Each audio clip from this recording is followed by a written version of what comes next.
That train whistle cut right through the late afternoon air as Emma Beatrice Thornton pulled her worn-out shawl tighter around her shoulders.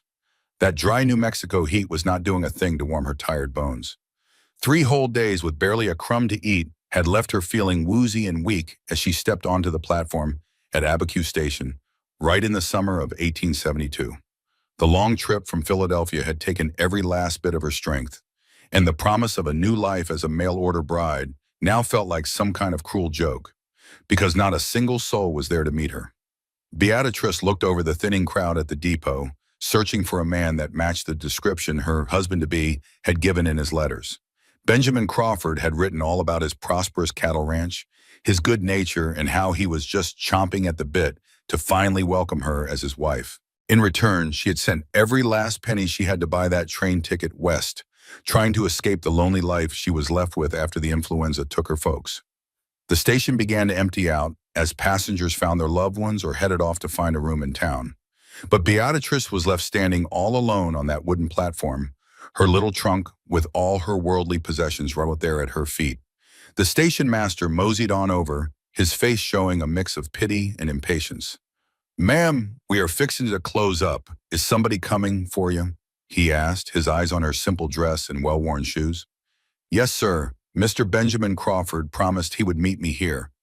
"Perhaps he just got held up," Beatrice replied, her voice shaky as another dizzy spell washed right over her. The station master's face turned grim. "Crawford, you say? Benjamin Crawford?" "Yes, that is right. Do you happen to know him?" The man took off his hat and ran a rough hand through his thinning hair. "Miss, I am afraid I have some bad news for you. Benjamin Crawford passed on almost 2 months ago. The typhoid fever took him mighty quick." All the color just drained right out of Beatrice's already pale face. The whole platform seemed to tilt right under her feet, and the horizon started spinning as her knees gave out. The last thing she heard before the darkness took her was the station master's worried shout. Now Frederick Wade had not planned on stopping at the depot that afternoon. His weekly supply run into Abiquiu hardly ever included the train station, but his ranch hand had mentioned needing some tobacco, and the general store was all out. The station's little shop was his last hope before the long ride back to the Circle W Ranch. As he walked toward the platform, a new tobacco pouch tucked safely in his saddlebag, Fred saw a little bit of a commotion near the station house. A small group of people had gathered around someone on the ground. "Give her some air," the station master was shouting, waving everyone to step back. Fred walked a little faster, pushing through the onlookers. A young woman was crumpled on the wooden planks, her chestnut hair spilling out from under a simple bonnet, her face pale as a sheet against the dark wood of the platform. "What happened here, Fred asked, kneeling down beside her. "Mail-order bride," the station master explained, his voice low and sad. "Came out here for Benjamin Crawford. When I told her he was gone, she just dropped like a stone, placed 2 fingers against the woman's neck, mighty relieved to feel a pulse, even if it was fluttery and weak. She's alive, but just barely. When was the last time she had a decent meal? I could not tell you. She just got off that eastbound train." "Train?" Fred gently picked up one of her limp hands and saw how the bones stood out at her wrist. "She is half starved by the looks of her."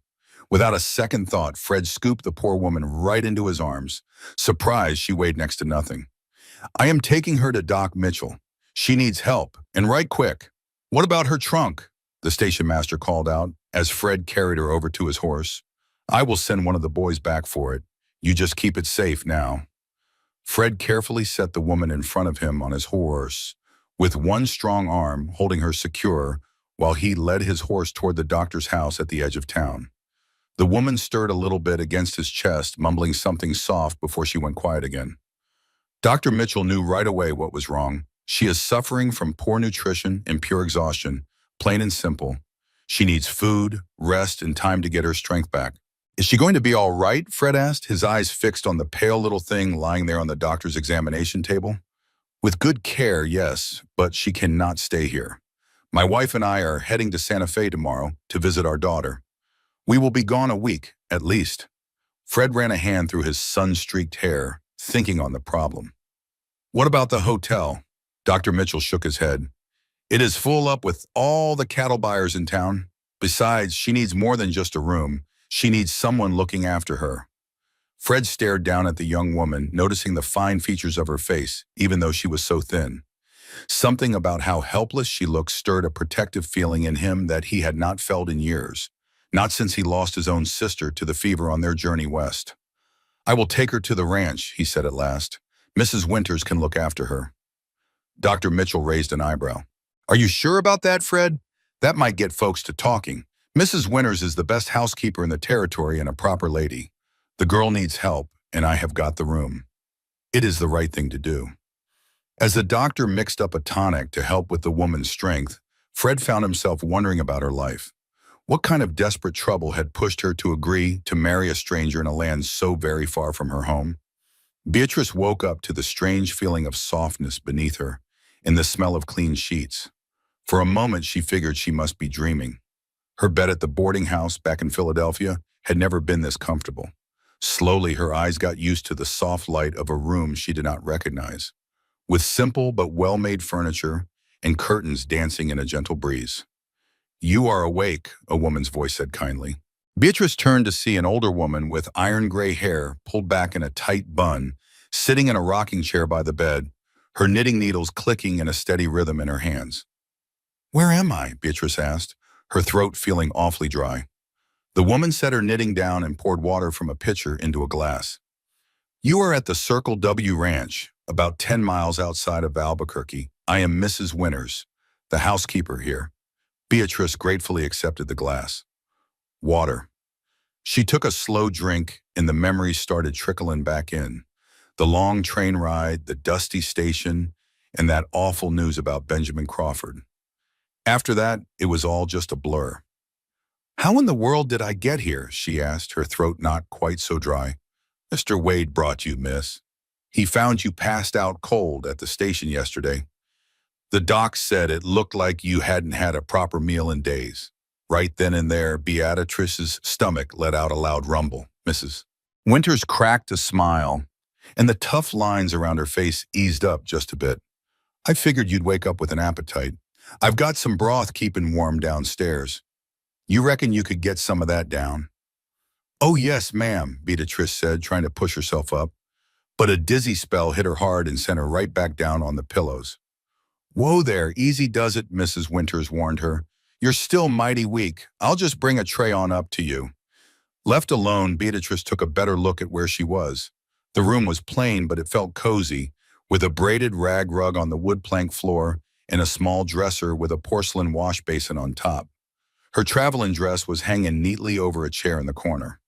Her face flushed when she realized she was wearing nothing but her undergarments beneath the quilt that was tucked around her. When Winters came back in a short while, carrying a tray with a steaming hot bowl of chicken broth, a thick slice of bread, and a cup of hot tea. Just the smell of it made Beatrice's mouth water. "Just take small bites now," Mrs. Winters told her, helping Beatrice sit up a little straighter. "Your stomach probably ain't ready for a big meal just yet." Beatrice just nodded, taking one careful sip after another of that rich broth. It was the best thing she had ever tasted in her whole life, though she figured being half-starved had something to do with it. "This Mr. Wade," she said between bites, "I surely would like to thank him for his kindness." "Oh, you'll meet him soon enough. He's out with the cattle today, but he ought to be back come sundown. He's a rancher," Mrs. Winters nodded.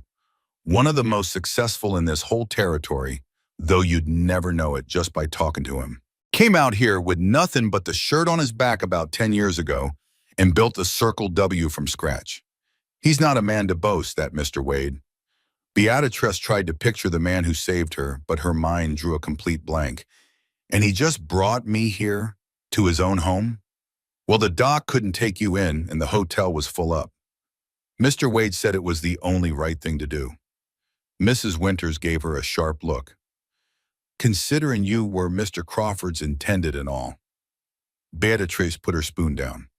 Hearing Benjamin Crawford's name brought her whole terrible situation crashing back down on her. "I just don't know what I'm going to do now," she confessed, her voice barely a whisper. "I spent every last cent I had on that train ticket." Mrs. Winters gave her hand a gentle pat. Now let's take this one step at a time, child.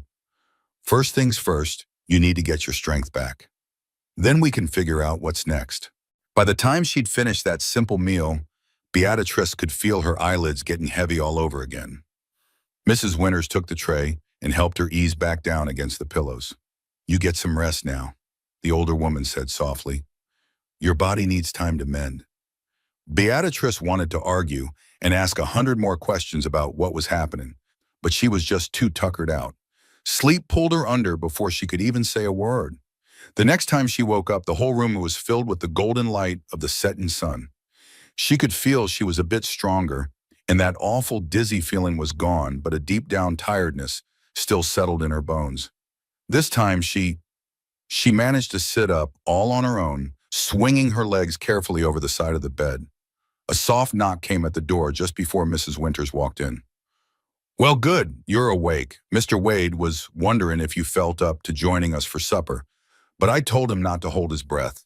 I would like to try, Beatrice said, set on meeting her benefactor to thank him properly. If you could please help me dress.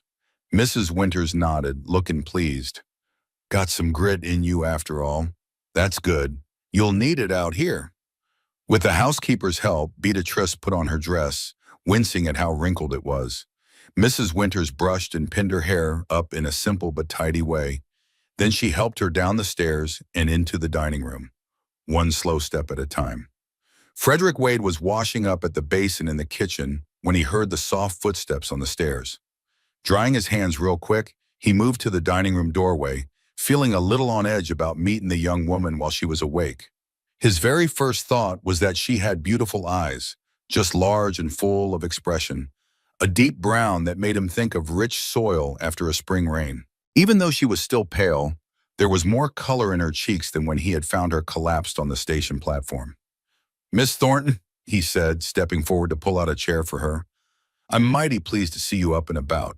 I'm Frederick Wade, though most folks around here just call me Fred. Mr. Wade, she said back, her voice soft but clear. I cannot thank you enough for your kindness. Mrs. Winters told me you were the one who helped me at the station.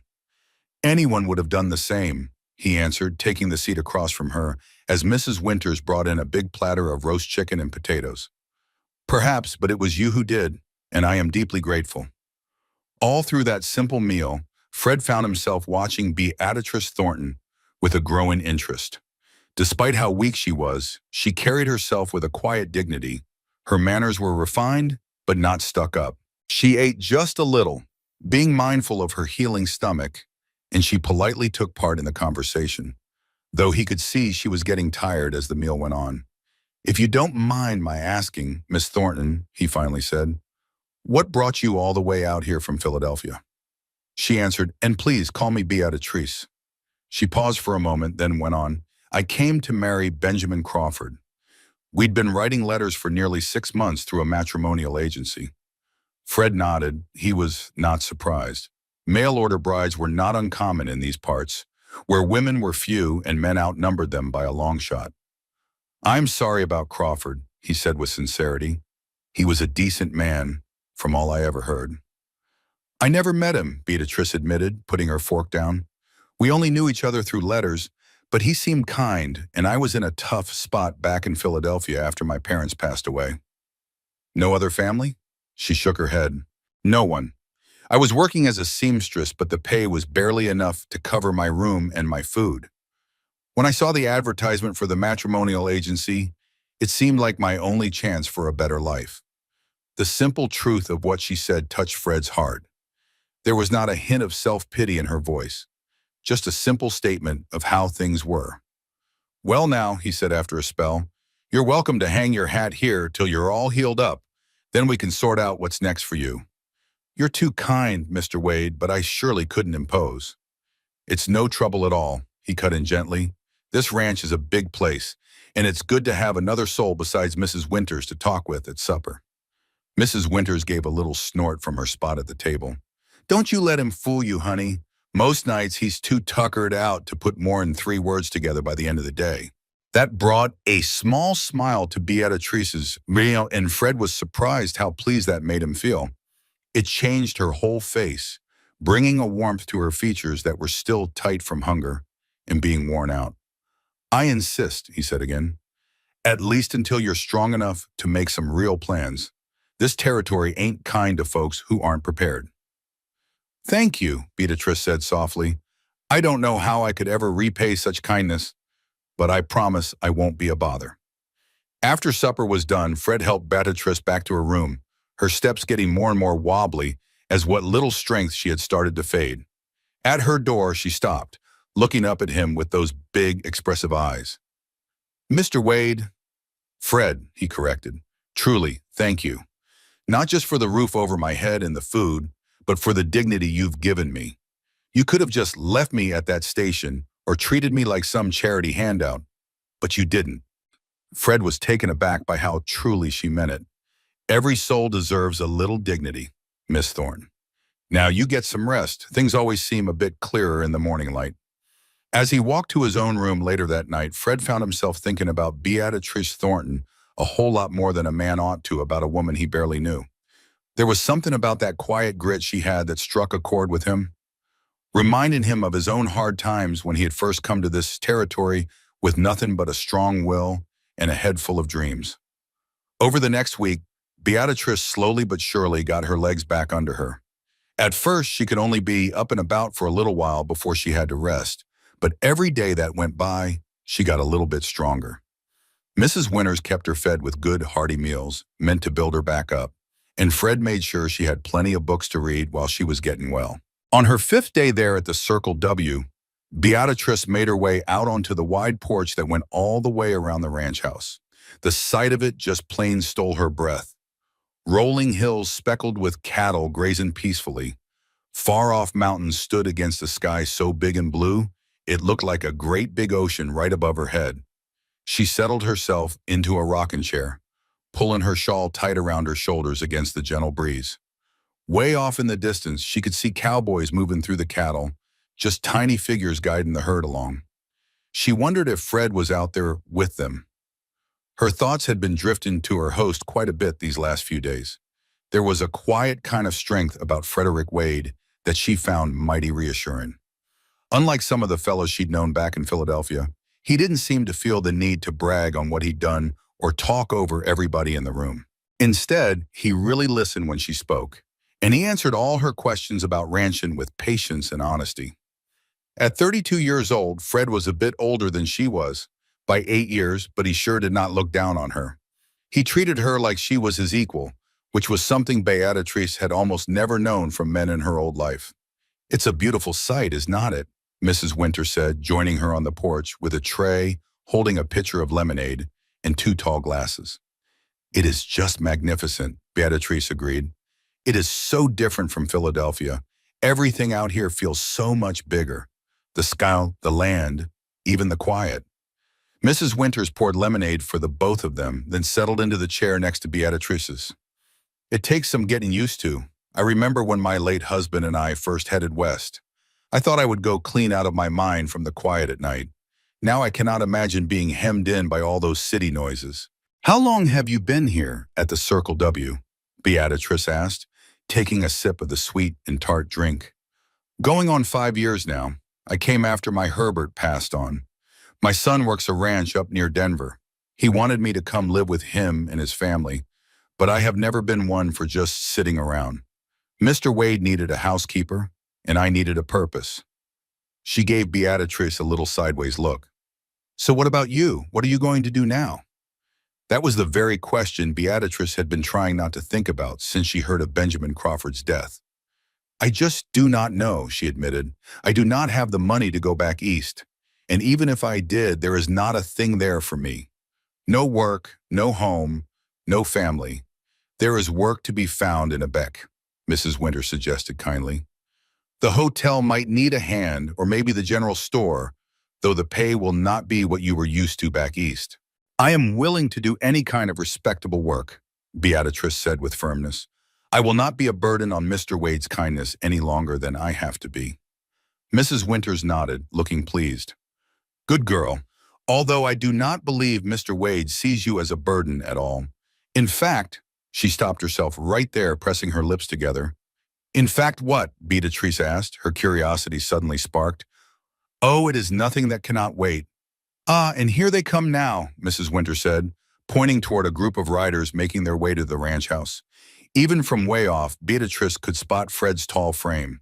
He rode a horse with a natural ease that showed he had spent years in the saddle, his broad shoulders held straight, even after what must have been a long, hard day of work. As the riders got closer, they began peeling off in different directions, some heading for the bunkhouse, others for the stables.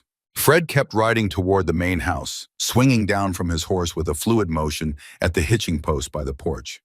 Ladies, he said with a greeting, taking off his hat. His face was tanned by the wind and had streaks of dust, but his smile was warm. Enjoying the afternoon?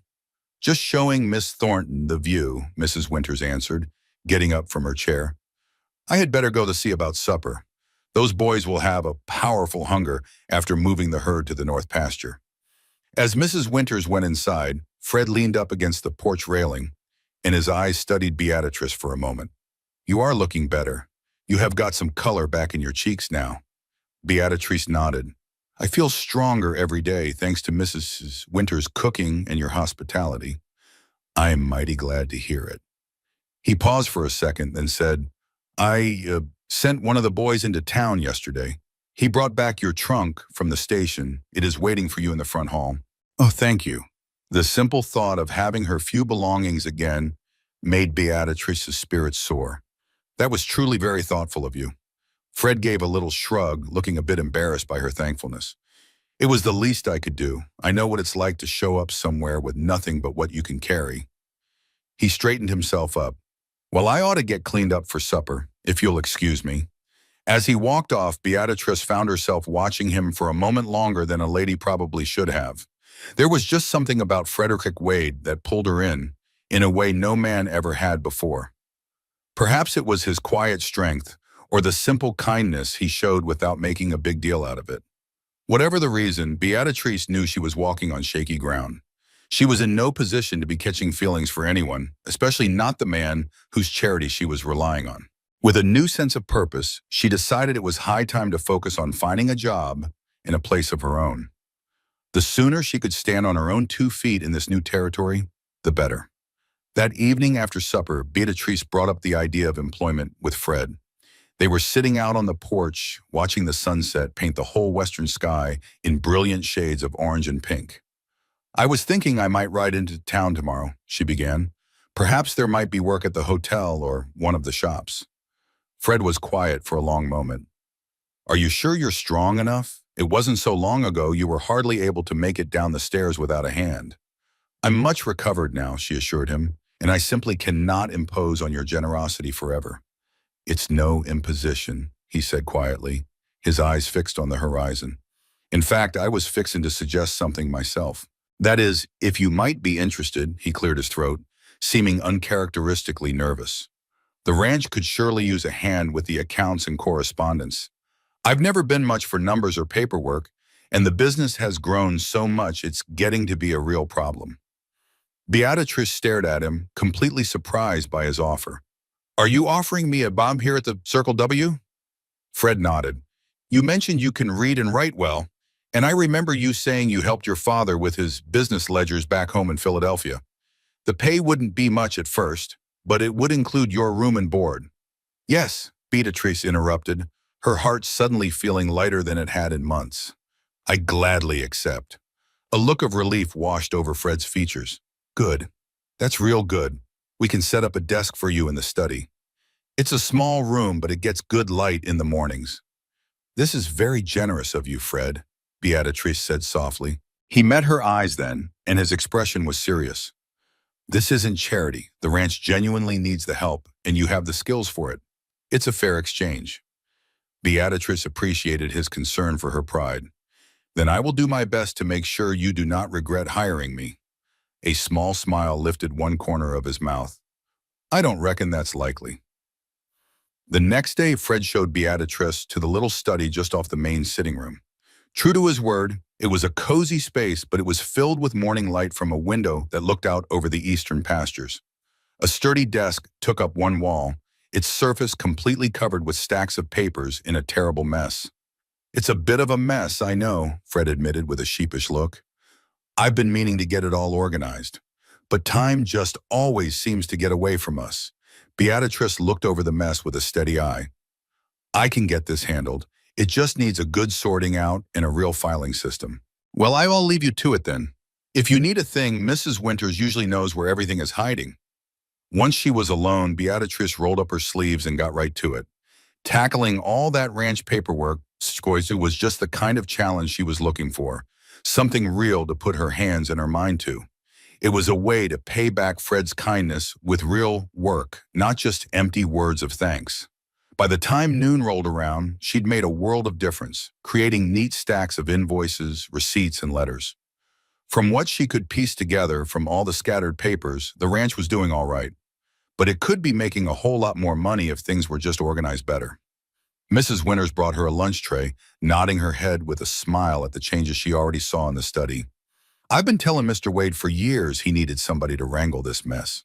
That man can run a cattle drive with his eyes shut, but he can't keep a ledger straight to save his soul.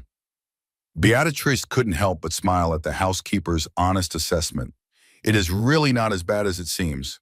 All the information is right here. It just needs to be put in order.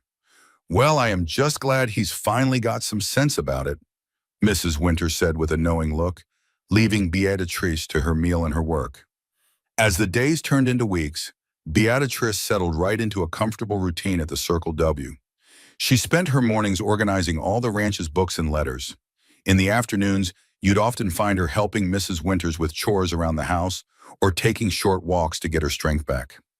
Then in the evenings, she and Fred would sit out on the porch. Sometimes they would talk, and other times they would just sit and watch the incredible sunsets in a comfortable silence. With good food in her belly and a proper night's rest, Beatrice started to look like a whole new woman. Her face filled out, and she lost that hungry, hollowed-out look. Her hair got its shine back, and her eyes started to sparkle again with good health and a sense of purpose. Fred noticed all these changes, and it made him feel good inside. He found himself really looking forward to their talks in the evening. He was mighty impressed by how smart and tough she was. Even with all the trouble she had seen, she was not bitter at all. She just had this down-to-earth way of handling things that he truly respected. One evening, about 3 weeks after she had come to the Circle W, Fred came in from a long day's work and found her sitting at the desk in his study. She had a worried look on her face. "Something wrong?" he asked, stopping in the doorway. She looked up, a little startled to see him standing there. "Oh, Fred, I did not even hear you come in." "I am sorry to bother you," he said. "You just looked a little worried." Beatrice paused for a second, then pointed to the ledger open on the desk. "I was going over the cattle sales from last season," she explained, "and something here just does not add up right. The number of cattle it says were sold at auction is written right here, but it is not the same as the count from the spring roundup." Fred frowned and walked across the room to look over her shoulder. Standing that close, he could smell the faint scent of lavender. She must have used Mrs. Winters' good soap that morning. He had to force himself to pay attention to the numbers. Leaning over the ledger, he examined the figure she pointed to. "Well, I will be. You are right. We are short about 30 head. Is that kind of thing normal? Could we have lost some to coyotes or sickness?" Fred slowly shook his head. "Not without me hearing about it. My foreman Davis, he would have reported any big losses." A bad feeling started to creep into his mind. "Let me take a look at the payroll records from last month." Beatrice moved quickly and found the right documents, laying them out on the desk next to the big book. Fred ran his finger down the list of names and payments, his frown getting deeper.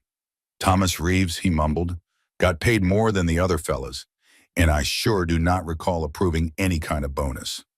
"Who is this Thomas Reeves?" Beatrice asked. "He is a new hand, started about 6 months back, came with good recommendations from a ranch down near Las Cruces." Fred straightened up, his face looking mighty serious. "I reckon I need to have a little talk with Mr. Reeves and my foreman." Beatrice bit her lip. "I surely hope I have not stirred up any trouble by finding this." Fred's face softened as he looked over at her. "You have done the exact job I hired you to do, to keep this ranch's business in proper order. If Reeves has been taking cattle and Davis has been looking the other way for a piece of the profits, that is on their heads, not yours. What are you going to do?" I will talk to Davis first. Get his side of things before I start pointing fingers. If he is innocent, he will help me get to the bottom of this. But if he is not, Fred's jaw clenched up tight. Stealing cattle is a mighty serious crime in this territory. Beatrice nodded, understanding just how serious this was. Please be careful. Men who take what is not theirs can be dangerous when you face them. Fred was touched by her concern. I will be. And Beatrice, I thank you. Your sharp eye for details may have just saved this ranch from a whole heap of losses. That evening, Fred rode on out to the bunkhouse to have a word with his foreman. Beatrice waited on the porch, feeling anxious. She could not focus on the book she was trying to read. The sun was long gone when she finally heard the sound of a horse coming toward the house. Fred climbed down, looking bone-tired, his face drawn in the yellow lamplight coming from the windows. Beatrice stood up as he walked up the porch steps. What happened? She asked in a quiet voice. Davis claimed he did not know a thing about it at first, Fred answered, easing himself down into a chair right there beside her. But when I laid out the numbers you found, he just fell apart. He confessed he was looking the other way while Reeves and two other fellas ran off small groups of cattle to sell over the territory line. Oh, Fred, I am so very sorry. He shook his head. Do not be. It is better to know now than to wake up and find half my herd missing. Come springtime. He ran a tired hand through his hair. A habit she knew meant he was deeply frustrated. I have already sent some riders to fetch the sheriff in Albuquerque. Davis and the others are locked up tight in the storage shed until he gets here. Will you press charges? I have to. I cannot have folks thinking that cattle thieves get off easy at the Circle W. That would just be asking for more trouble. He let out a heavy sigh. I never figured Davis would turn on me like that. He has worked for me for 7 long years. Without thinking, Beatrice reached out and placed her hand over his. I am truly sorry. I know how hard it is when someone you put your trust in lets you down, Fred. Turned his hand under hers and their fingers laced together like they were meant to. Are you speaking from experience? Yes, she admitted, her voice soft. My daddy's business partner took nearly everything after my folks passed on. That's why I was in such a tight spot back in Philadelphia. Fred's hand tightened just a bit around hers. Some folks just ain't got a lick of honor. And others have more than their share, she answered, looking him square in the eye. They sat that way for a long moment, their hands still held together, until Mrs. Winter called out that supper was ready, breaking the quiet spell. That whole business with the rustlers? Well, it changed things between Fred and Beatrice. A kind of trust had taken root, one that went deeper than just a boss and his help, and it was different from a fella and his house guests, too.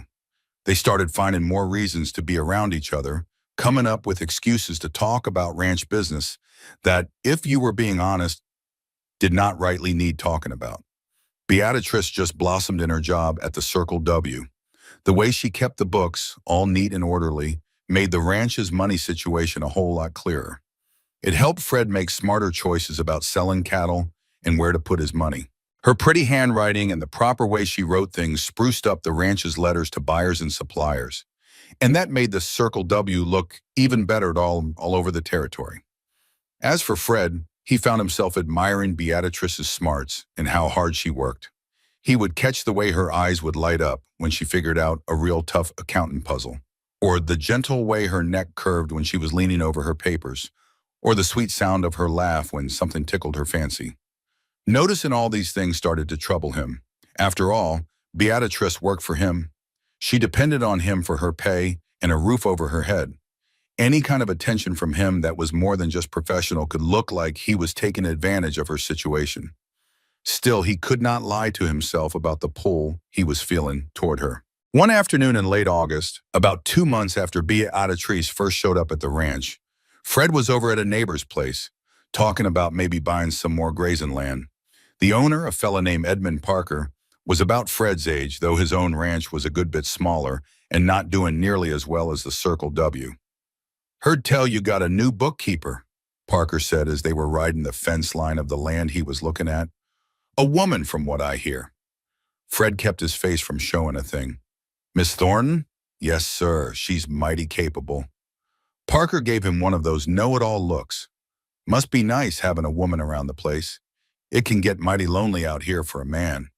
The meaning behind Parker's words made Fred see red for a second. "Miss Thornton is my employee, and she is a lady who deserves your respect," he said, his voice sharp. "There is nothing improper about the arrangement." Parker put his hands up like he was surrendering. "Now hold on, Wade, no offense. Just making conversation." But that talk left Fred feeling all churned up inside. Was that how other folks around here saw his arrangement with Beatrice? As something cheap or not quite right? The very idea of it bothered him more than he wanted to let on. When he got back to the ranch that evening, he saw Beatrice sitting out on the porch with a shawl wrapped around her shoulders against the cool night air.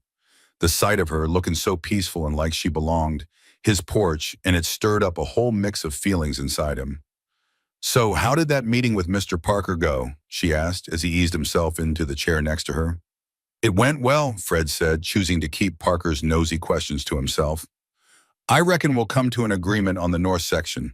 It has good water access, which will be a mighty big help when the dry years hit." "Oh, that's just wonderful," Beatrice said sincerely. "From the maps I was looking at, that piece of land just fits right in with our grazing areas." That little word, "our," just hung there between the two of them. Beatrice did not seem to notice how much it meant. But Fred sure did, and it warmed a little spot right in his heart, hearing her talk about the ranch like it was partly hers, even if she just said it casually. "Beatrice," he started, but then he hesitated, not quite sure what to say next. She turned to look right at him, and that setting sun cast a golden light on her face. "Yes, I just wanted to thank you for everything you have done around this ranch. Things are running smoother than I have ever seen them." A happy little smile touched her lips. "I'm glad to hear it. I enjoy the work a whole lot." "You do? For real?" He had to know for sure that she was happy out here, that she was not wishing she had taken a job somewhere else instead of his offer. "Yes, I truly do," she told him with a calm voice. I get a real satisfaction from getting the books in order, and from seeing this ranch do well, knowing I had a little hand in it." She paused for a moment, then added softly, "And I really like the folks here too." The quiet air between them felt heavy with all the things they were not saying. Fred found himself leaning in just a little, closer to her, pulled in by something he could not see. But the moment was broken by the sound of horses coming up, three of his ranch hands heading back after a long day fixing fences out on the east pasture. Fred sat up straight, and just like that, the spell was broken by the real world coming back. "Well, I ought to go check on the horses," he said, getting up from his chair. "Y'all have a good night, Beatrice." "Good night, Fred," she answered back, and her voice had a little something in it he just could not quite place. Was it regret, maybe? Or was he just hoping she felt the same way he did? As September rolled on into October, the nights started getting cooler, and the days got a little bit shorter. The whole ranch was getting ready for the season to change, moving cattle down to the lower pastures and stocking up on supplies for the long winter months coming. Beatrice kept on with her work there in the study, but she also started helping out more around the ranch house, taking some of the load off of Mrs. Winter, since the old woman's arthritis was acting up something fierce with the colder weather. Then one crisp morning, Fred announced at breakfast that he had to make a supply run into Outback. "Would you like to ride along, Beatrice? Mrs. Winters has a list of things she needs from the general store, and I figured you might enjoy a change of scenery for a bit." That invitation brought a genuine smile right to Beatrice's face. In the whole month she had been at the Circle W, she had only gone into town just one time, and that was just a quick trip to mail some letters and get the mail. "I would like that very much," she replied. "When are we fixing to leave?" "Right after you finish up your morning work. No need to rush. It is only about an hour's ride, and we can be back well before dark." The thought of spending a whole day away from the ranch with Fred sent a little flutter of excitement right through Beatrice. She hurried through her chores, making extra sure she did not make any mistakes in her rush. She changed into her second-best dress for the trip into town. Mrs. Winters eyed her with a knowing glance as she stepped out of her room. "Made an effort, I see." Beatrice felt the heat rise up in her cheeks. It is only proper to look presentable when one goes to town. "Mm-hmm," the housekeeper hummed, clearly not convinced one bit by that explanation. "Well, you look lovely. That blue brings out the color in your eyes." Fred was waiting by the wagon, having chosen that way to travel instead of on horseback to make room for all the supplies they would be buying. His expression when he saw Beatrice walking toward him confirmed Mrs. Winters' assessment. That simple blue dress with its modest white collar was indeed mighty becoming on her. "Ready?" he asked, offering up his hand to help her onto the wagon seat. "Yes," she replied, settling in beside him, very aware of how close he was on the narrow confines of the wagon bench. The journey into Abeku passed by pleasantly, the October sunshine warming the air even with the crispness of the breeze. Fred pointed out different landmarks along the way, sharing his stories about the early days of the ranch and all his struggles to make a name for himself in the territory. "It was not easy," he admitted. "There were plenty of nights I went to sleep wondering if I had made the biggest mistake of my life, coming out here with nothing but dreams and determination." "What kept you going?" Beatrice asked, genuinely curious about what drove this man who had accomplished so much, starting from such humble beginnings. Fred was quiet for a moment, his hands steady on the reins. "Stubbornness, partly," he said finally, a smile tugging at his lips. "I was not about to admit defeat and go running back east with my tail between my legs. But also, this land, there is just something about it that gets under your skin. The sheer vastness of it, the challenge of it all. Once you have lived under these big skies for a while, nothing else feels quite right." Beatrice understood. Even though she had been at the Circle W for only a few short months, she had already fallen completely in love with the rugged beauty of the New Mexico territory, the dramatic sunsets, the distant mountains, the endless stretch of sky that made her feel so small and yet infinitely free all at once. "I know what you mean," she said softly. "Philadelphia seems like a world away now, so crowded and gray compared to all this." Fred glanced over at her, a question in his eyes. "You do not miss the city life, the conveniences, the society?" "Some things, perhaps. A hot bath on demand, libraries, concerts, every now and then." She smiled a little sadly. "But no, I do not miss much about my life there. It was lonely in its own way.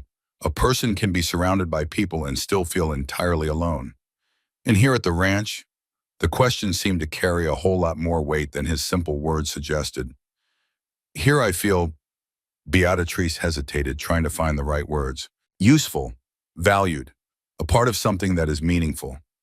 She met his gaze for just a second before she looked away. "Not alone." Fred's hands tightened up on the reins. "I am glad," he said, his voice low. "The ranch is better for having you there." They fell into a comfortable silence for the rest of the journey, each of them lost in their own thoughts about the changes the past few months had brought. Abeku was just bustling with activity when they arrived. The main street lined with wagons and horses as ranchers and farmers did all their trading in town. Fred helped Beatrice down from the wagon, and his hands rested on her waist a moment longer than they needed to.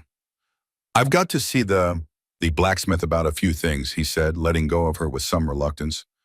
"Why don't you get started at the general store? I'll meet you there in about an hour." Beatrice just nodded, holding the list Mrs. Winters had written out for her. "I'll take care of these items first."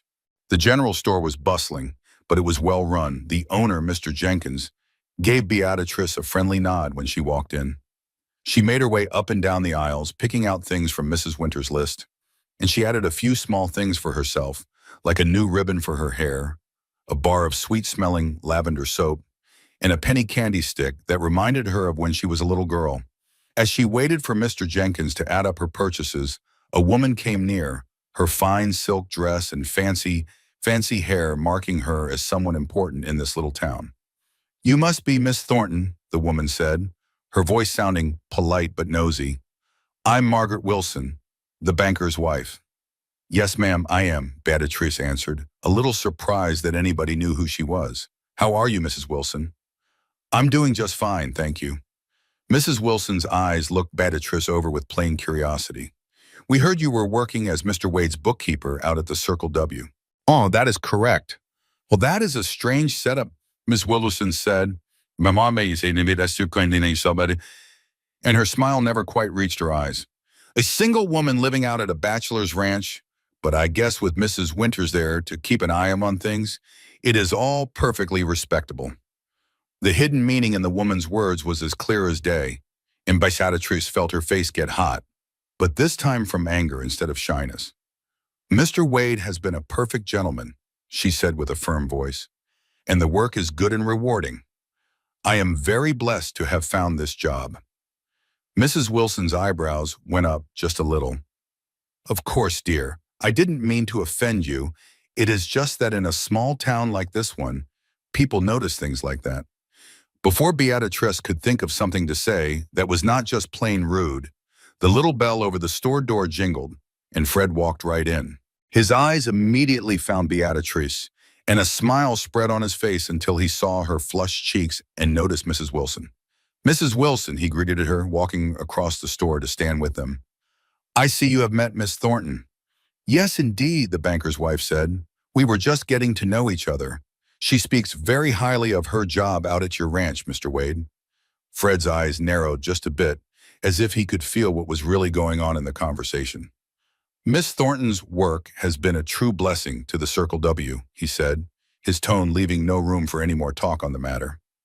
Mrs. Wilson just tilted her head. "I am sure it has. Well, I really must get going. My husband will be waiting for me. A good day to you both." As she left, Beatrice let out a long breath she did not even know she was holding. "Is everyone in this town so interested in how you run your business?" Fred grimaced. "Small towns pretty much run on gossip. I should not have put you in that position. I am truly sorry." "It is not your fault," Beatrice reassured him with a steady voice. "Honestly, I don't care what folks say. I know how things really stand." Fred looked her over for a moment, then gave a nod. "You done here? I got a place I want to show you before we head back to the ranch." Curiosity lit her eyes. Beatrice wrapped up her shopping and followed Fred out of the store. He guided her down the main street to a cozy little restaurant snuggled between the barbershop and the land office. "Best apple pie in all the territory," he said, holding the door open for her. "Figured you could use a sweet break for the ride home." The kindness hit Beatrice right in the heart, not just 'cause of the pie, but because Fred's quick picking up on her needing a little brightness after Mrs. Wilson's sly jabs. The place was plain but tidy, with checkered tablecloths and fresh wildflowers sitting pretty in vases on every table. Fred picked a spot near the window, pulling out Beatrice's chair like he always did, with that genuine Texas politeness. They ordered coffee and pie, and sure enough, the apple pie was as good as he said, sweet but not too much, with a flaky crust and just a hint of cinnamon that made it just right. "This here's amazing," Beatrice said after her first bite. "Thanks for bringing me here." Fred grinned, pleased she liked it. "Sometimes a little joy can make a hard day easier." "That's your way of thinking?" she asked, real curious about his take on life. He gave it some genuine thought. "Yeah, I reckon it is in part. Living out here ain't easy. Rough weather, tough work, being cut off. You learn to cherish the good bits when they show up." "That's real wise," Beatrice told him softly. "I'm still figuring out that lesson myself." Fred's face softened with thought.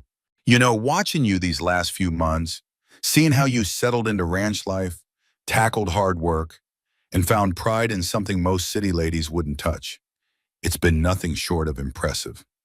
Beatrice felt a warm glow spread through her chest at his words. "Thank you, though I don't know if I deserve all that praise. I've only done what had to be done." "That's exactly why it's praiseworthy," Fred said. "Meeting hard times with grace ain't an easy thing." Their eyes locked across the table, and something shifted, a quiet understanding of feelings that had been growing since that first meeting at the train station. The moment broke when the restaurant owner came over with their check. Fred took care of it, and they headed back to the wagon, loaded up with their supplies. The ride back was quieter than the trip in, both lost in thoughts too deep to put into words. As they crested the last hill overlooking the Circle W, the ranch house came into view, glowing golden in the late afternoon light. Fred stopped the wagon so they could take it all in: the solid main house, the bunkhouse where the hands stayed, the barn and corral, all settled in a valley with cattle grazing on the hills around. "Home," Fred said, plain and simple, his voice full of meaning. Beatrice turned to him, noticing the pride and peace shining in his eyes as he looked over the place he'd worked so hard to build. Home, Fred said, plain and clear, the word heavy with all it stood for. Beatrice glanced over at him, caught off guard by the pride and quiet joy shining in his eyes as he looked over everything he'd built. In that moment it hit her, clear as a blue Texas sky, that she had fallen in love with Frederick Wade, and not just for his kind heart or the steady way he lived his life, or his quiet strength, but for the whole man, everything he was, and all he had built. Now, a feeling that strong should have spooked her. Instead, it felt just like coming home, more so than any building she had ever lived in. Yes, she agreed, her voice soft. Home. Fred's eyes moved to her face, searching. Whatever he found there must have settled something in his soul, because he gave one firm nod, a decision made before he nudged the horses forward toward the main ranch house. The next Sunday dawned clear and gentle, a perfect kind of autumn day. After breakfast, Fred suggested they take a ride so he could show Beatrice some of the faraway parts of the ranch she had not laid eyes on yet. Would you be up for that? He asked, and the touch of nervousness in his voice was something Beatrice found mighty sweet. Very much, she answered, already looking forward to the simple pleasure of seeing more of the beautiful land that made up the Circle W. Mrs. Winters packed them a small lunch, and her knowing smile seemed to say she understood this was more than just a simple Sunday ride. Beatrice changed into her riding skirt, a practical thing Fred had ordered for her from a catalog after she mentioned wanting to learn. She met him down at the stables, where he had 2 horses all saddled up. This is Daisy. She's gentle, but she'll listen, he assured her, helping Beatrice onto the speckled mare he had picked out for her. She'll follow my old Rusty's lead without a bit of fuss.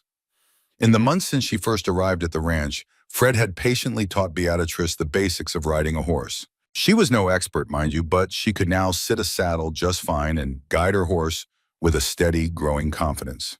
They set out at a nice, easy pace, with Fred pointing out landmarks and telling her stories about how the ranch came to be.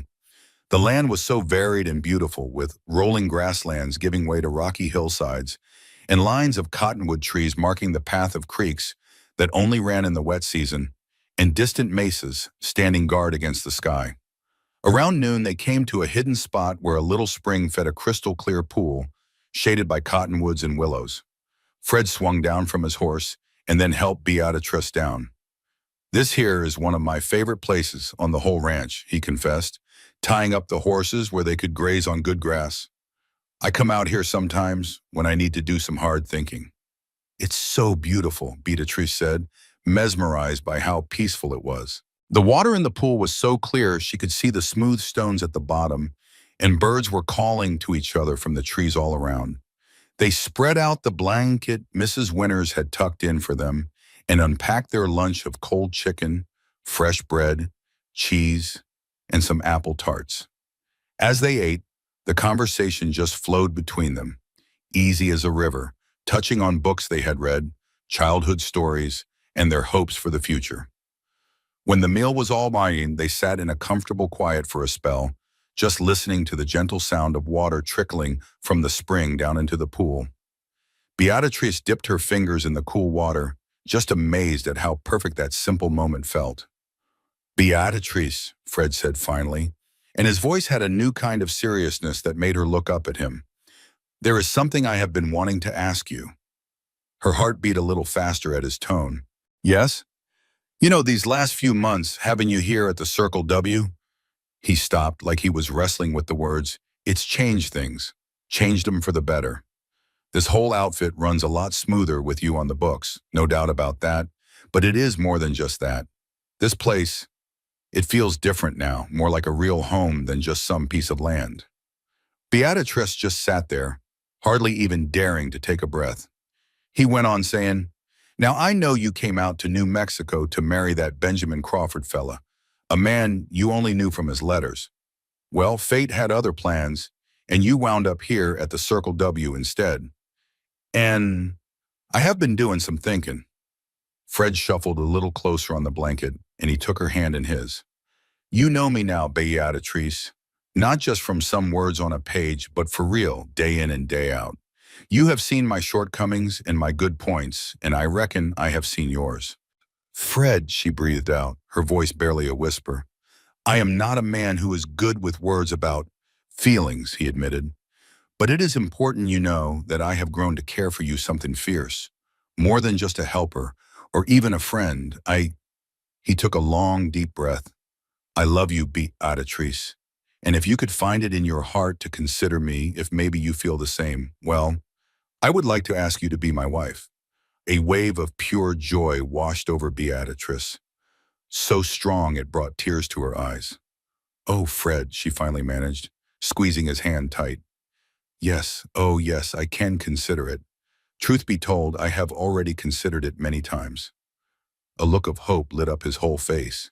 You have? I have fallen in love with you too, she confessed, the words just tumbling out now that he had finally opened that door. With your good heart, your honesty, that quiet strength you have, with this life you have built right here. I never dreamed I would find a man like you, someone who truly sees me as a partner and not just some housekeeper or convenience. Fred lifted her hand to his mouth, gently kissing her knuckles. You are a whole lot more than that to me, Beatrice.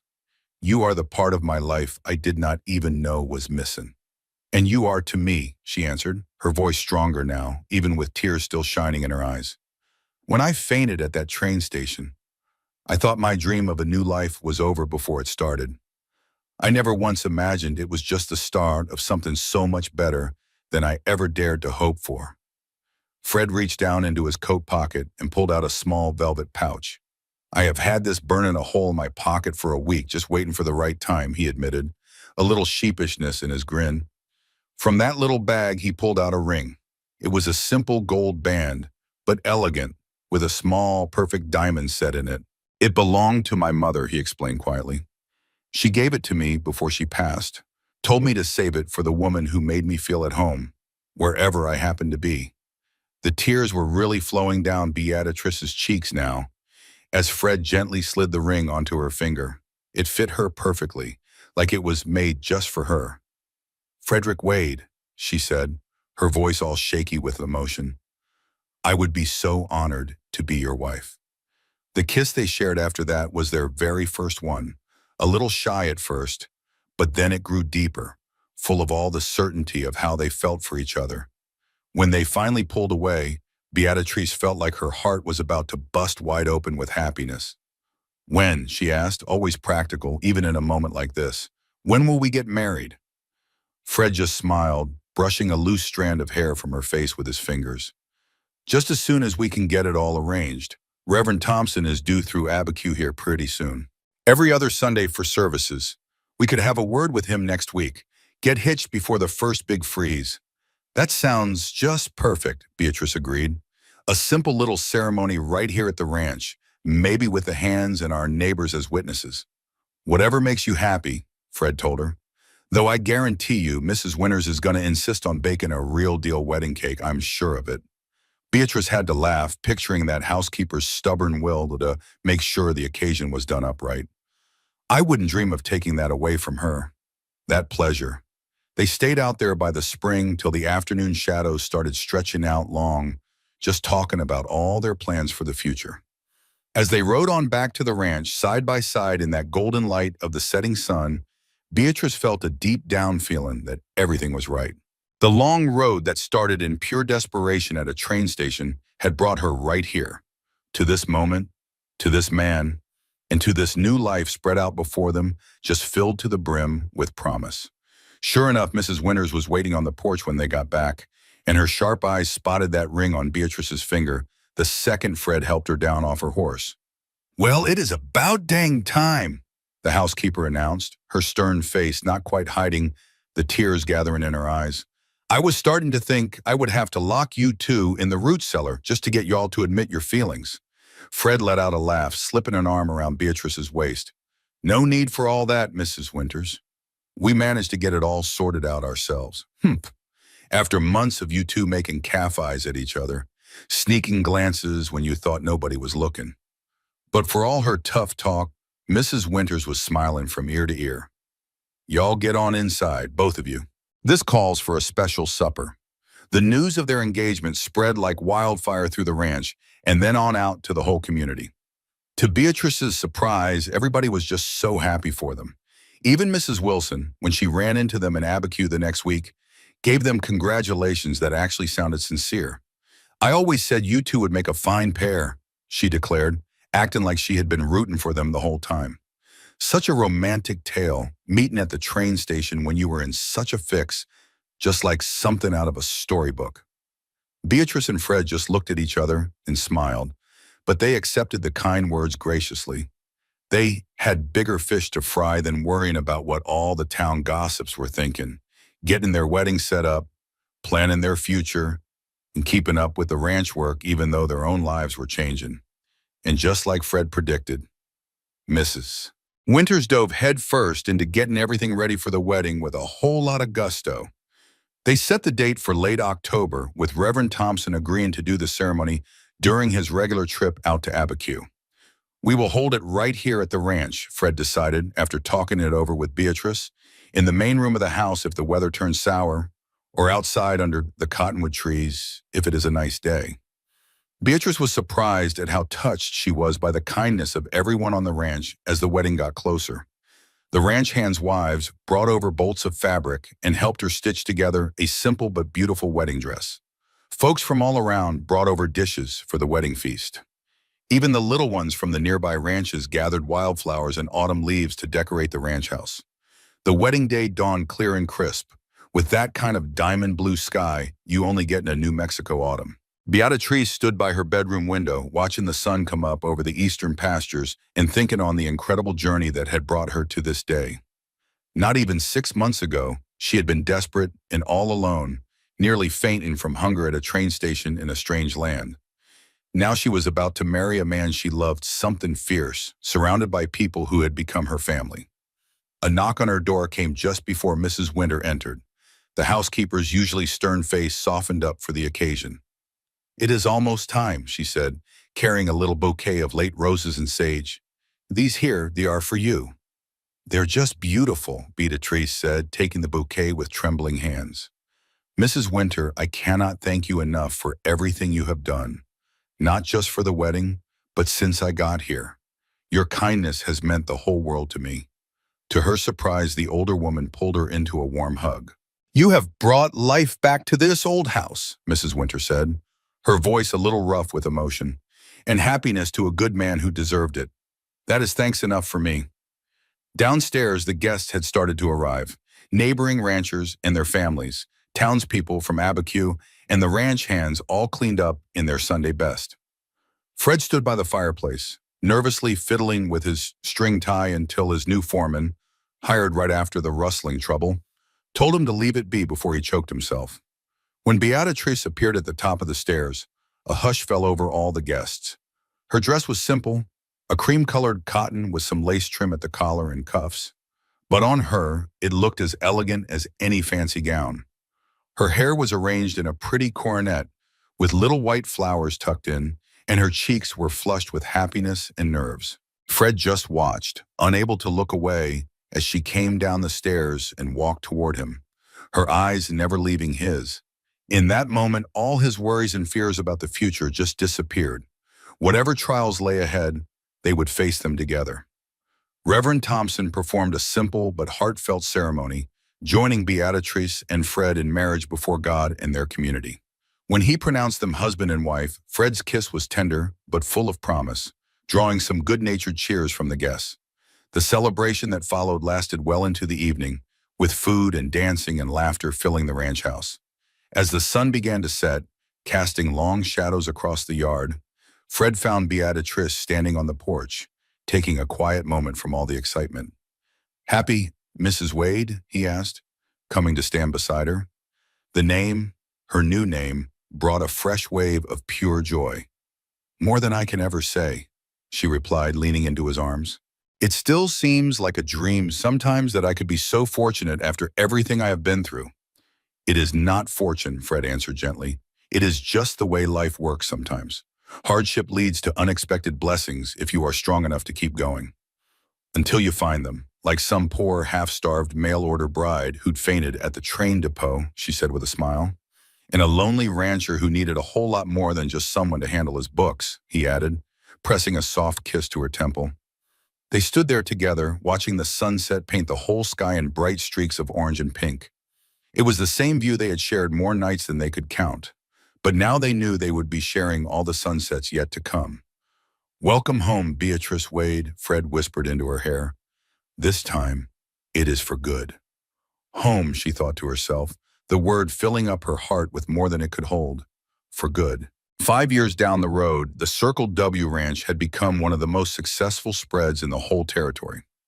With Beatrice's sharp eye and careful management of the books, and Fred's know-how with the cattle and buying up new land, they had grown their property by a good measure and built a solid name for being honest folks with top-quality livestock.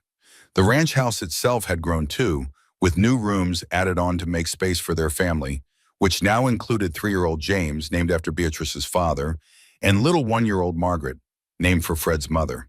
And a third little one was on the way, due to arrive in the spring. Mrs. Winters still lived with them, even though she had officially retired from her job as the housekeeper. These days, she was more like a doting grandmother to the children, while a younger woman had taken over the day-to-day running of the house. The dear old housekeeper just spoiled the children rotten, teaching James his letters and telling little Margaret stories about the old days in the territory. Then on a fine, crisp autumn day, a lot like the one they had gotten married, Beatrice sat out on the porch. She watched Fred teach James how to ride his very first pony, a sweet, gentle old thing that just plodded patiently around the yard with the little boy sitting up there proud as you please on its back. "Look, Mama," James shouted, his little face all lit up with excitement. "I'm riding just like Papa."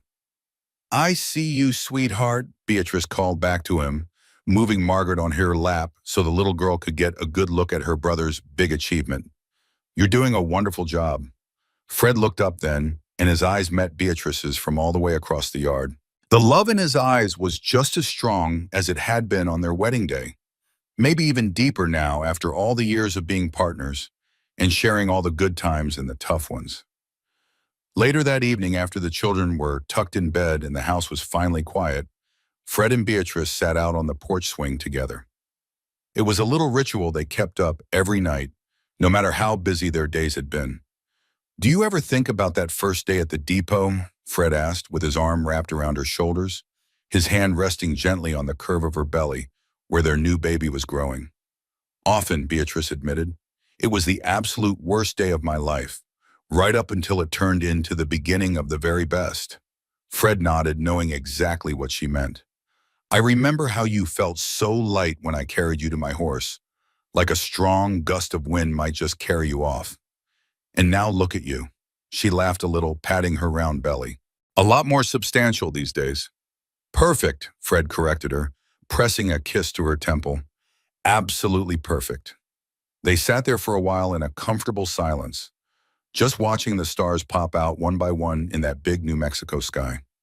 Beatrice thought about the long journey that had brought her here, from a desperate young woman fainting from hunger at a train station to the happy wife, mother, and partner she was now.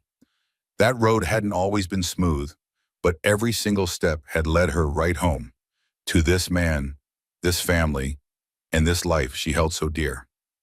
"I love you, Frederick Wade," she said, her voice soft, and the words meant just as much now as they had the very first time, after all their years together.